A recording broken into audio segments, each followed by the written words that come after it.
पेटकरांचा मधातले सेमीमध्ये 6 सुटला आणि 6 मध्ये लढत चालू झाली. सुंदर अशा गाड्या पळत आहेत. सुंदर गाड्यांमध्ये सुंदर अशी लढत चालू आहे. कोण कोणाला कमी नाही, कमी समजायचं नाही. अतिशय सुंदर आणि मधल्या तरंगाला ताप टाकला राजा आणि चित्रियानं. दुसऱ्याच्या गाड्या बघायच्या नादात आपले दोन्ही पाय धोक्यात घातले होते. आता थोडक्यात वाचला.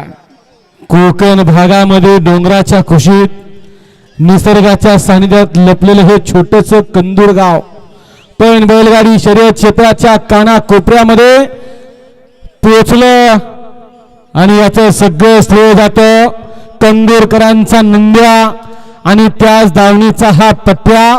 कंदूरकरांनी चिंचाळेकरांचं नाव पोचवतोय या बैलगाडी शर्यतीच्या कानाकोपऱ्यामध्ये. असा हा राजा पाला आणि त्यांच्या बरोबर आपशिंगकरांचा चित्र्या. 4चा फायनल आणि 6चा क्वार्टर फायनल. हा 6चा क्वार्टर फायनल. सेमीफायनल 6चा निकाल आणि निकाल. तास क्रमांक 4 नलीवाडी श्री सिद्धनाथ प्रसन्न सौम्यताई माणिकशर गायकवाड मथुरा फार्म चिंचाळे एकनाथ पाटील कंदूर ही गाडी फायनल साठी पात्र.